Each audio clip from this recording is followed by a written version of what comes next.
Hey guys, today is day 15 of the Gratitude Gym.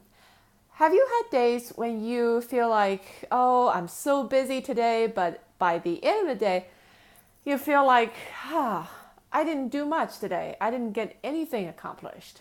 That's a terrible feeling, right? So I have had plenty of days like that.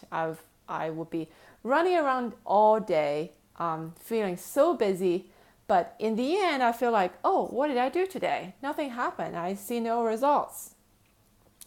And after a while, I realized that was happening was because I didn't have enough focus throughout the day. I'll be running from one emergency to the other. I could be juggling through 10 things at the same time, but I wouldn't finish any one of them. That's why by the end of the day, I didn't see any results and I feel like very unfulfilled. So then I started a different practice. I started writing down every morning 3 of my top priorities for the day in this huge binder of mine. It's like 1 page for a day.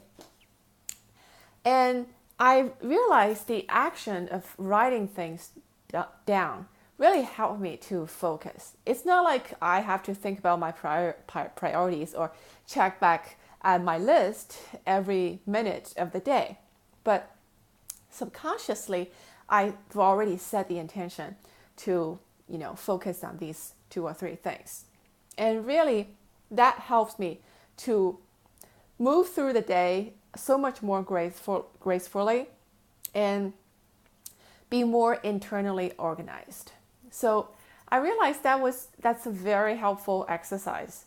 And on the days when I don't, and I tell myself I don't have time for that, usually, I got a text message or an email ask me to do something before I even roll out of bed. And I was like, oh my God, I need to start working while I'm in bed. And those tend to be the days that don't start well and don't end well because I didn't start the day with enough of centering and focus. So for most of the days, I write down my, daily priorities. And at the end of the week, I also think about, okay, for the next week, what are the really important things for me? Usually, 2 or 3 of them.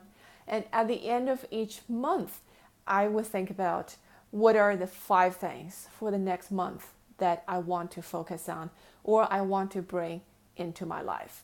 So that's something I do on a regular basis because I love writing and I love the action of, moving a pen on paper. So that really helps me. So that's the first thing I'm grateful for today is my huge binder. I love this binder of mine. A lot of good juju in it. And the second thing I'm grateful for today is everyone I talked to today. Super, super nice. Very patient and very thoughtful and explain their thought process very well. I talked to a bunch of people on the phone today, as I do every day almost these days. And the third thing I'm grateful for is a friend of mine whose name is Joy. She called me this evening to ask me for some advice on her career transition. So I'm grateful for her because she gives me the opportunity to be helpful. And the feeling of helpfulness to me, and I think to a lot of people, is the greatest feeling in the world. So I'm thankful for her to give me that feeling, to give me the opportunity to have that feeling. And that's something I also, want to bring to your attention is that when you do someone a favor, instead of thinking, oh, I just did that person a favor, she owes me something. You actually equally owes that person because thanks to that person, now you feel like, oh, I'm a very helpful and useful person and I can give to other people. I can contribute value to other people's life.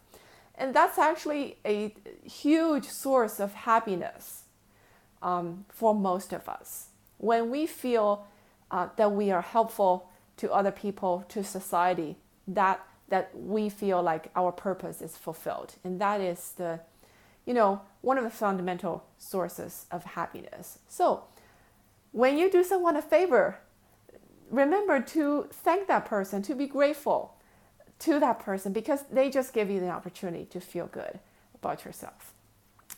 So this is day 14. Yes, it's day 14 of the Gratitude Gym. If you like this video, don't forget to subscribe and share this with your friends. I'll see you tomorrow.